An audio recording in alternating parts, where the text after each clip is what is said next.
Olá, pessoal! Então, vamos resolver o exercício 17 da seção 2.8 do nosso livro Cálculo B. Nesse exercício, a gente tem que determinar o centro e o raio de algumas circunferências e depois escrever uma equação vetorial para cada uma delas. Então, vamos lembrar que toda vez que eu estou falando de uma circunferência, eu preciso conhecer o centro e o raio dessa minha circunferência. Conhecendo essas duas informações, eu sei que a forma paramétrica da minha circunferência pode ser escrito da seguinte forma: x do centro mais a cosseno de t e y do centro mais a seno de t. Onde, se eu quero só uma volta da circunferência, t, por exemplo, pertence ao intervalo de 0 a 2π. Então, conhecendo o centro da nossa circunferência e o raio da nossa circunferência, a forma vetorial da circunferência vai ser exatamente essa que vocês estão vendo aí na tela de vocês, certo? Então, eu vou simplificar esse exercício, já que essa parte vocês conseguem fazer conhecendo o centro e o raio, ao exercício de determinar o centro e o raio das equações que estão ali em cima. Então, vamos resolver cada uma delas. No item A, a gente tem a equação. Então, no item A, a gente tem a equação x² mais y² menos 2x mais 5y menos 3 igual a 0. A gente tem que colocar essa nossa equação aqui na forma reduzida. Então, vamos lembrar aqui, ó, uma circunferência com esse centro e esse raio, ela tem a seguinte equação: x menos x do centro ao quadrado, y menos y do centro ao quadrado igual ao raio ao quadrado. Então, o que eu preciso é escrever essa equação da circunferência, que está na forma geral, como sendo uma equação na forma reduzida. Então, para isso, eu tenho que fechar esses quadrados. Eu tenho que fazer um completamento de quadrados para conseguir chegar nessa forma. Isso foi assunto que a gente viu lá em geometria analítica. Então, vamos fazer o completamento. Então, eu vou juntar tudo que tem x, tudo que tem y ao quadrado mais 5y menos 3, botar esse menos 3 um pouquinho mais para lá, igual a 0. E a gente tem que lembrar que, se a gente tem um termo da forma x menos, vou botar aqui x do centro ao quadrado, quando a gente desenvolve esse termo, eu vou ter x² menos, se aqui for mais, lá é mais, então mais ou menos aqui vai ser mais ou menos, 2 vezes o x do centro vezes x, mais o x do centro ao quadrado. Então, a gente tem que, o termo que acompanha x é o dobro do x do centro. Então, se a gente dividir o valor que está com x na nossa equação aqui do lado por 2, a gente vai ter o valor para completar o nosso quadrado. E aí, vamos ver. Então, vai ficar x menos 2, metade de menos 2 é menos 1 ao quadrado. Só que aqui dentro eu vou ter um termo 1 ao quadrado que não faz parte da fórmula inicial. Então, eu vou subtrair esse 1 ao quadrado aqui para não colocar nada que não esteja na equação original. Da mesma forma, aqui eu vou ter y, metade de 5 é 5 sobre 2 ao quadrado.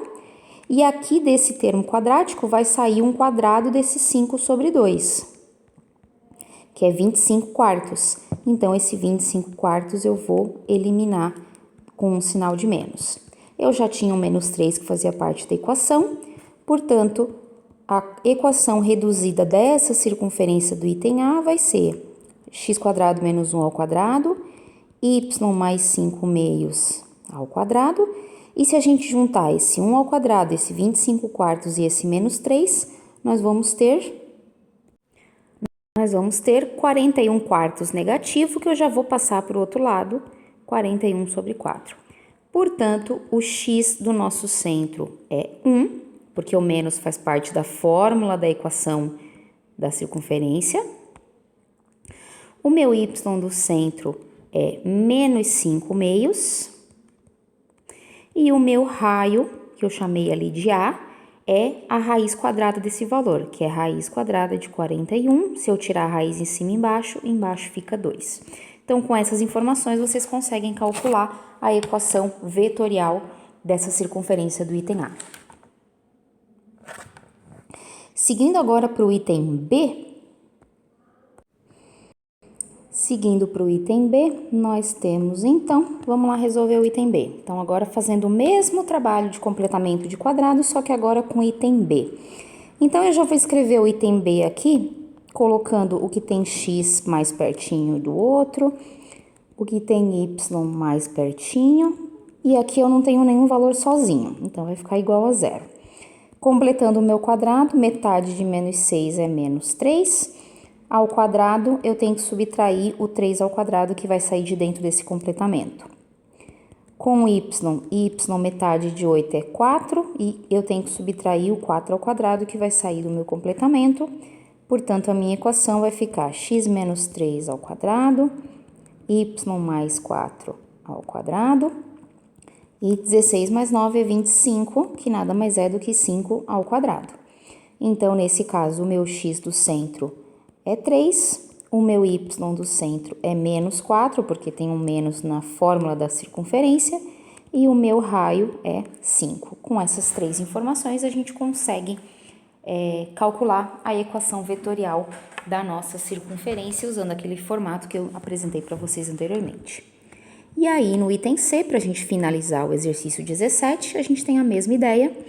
Então, agora, x² mais 5, y quadrado mais 5y, menos 2 igual a zero. Aqui já está completado, então esse termo nada mais é do que x menos 0 ao quadrado. Aqui eu tenho y mais 5 meios.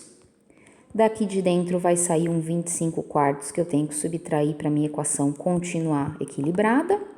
Menos 2 igual a zero. E a minha equação vai ficar x², y mais 5 meios ao quadrado, 25 quartos menos 2, vou fazer aqui rapidinho, 25 quartos mais 2, porque eu estou somando, podem fazer aí também, dá 33 quartos, portanto, o x do meu centro é 0, o y do meu centro é menos 5 meios, e o meu raio é a raiz quadrada do termo que ficou do lado de lá, que é 33 sobre 2, fora da minha raiz.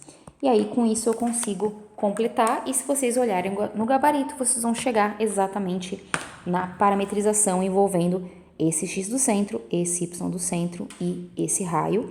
Lembrando que a forma de qualquer parametrização de circunferência dado o centro e o raio foi apresentada aqui na primeira parte. Então, a gente tem essa equação aqui como equação da nossa circunferência.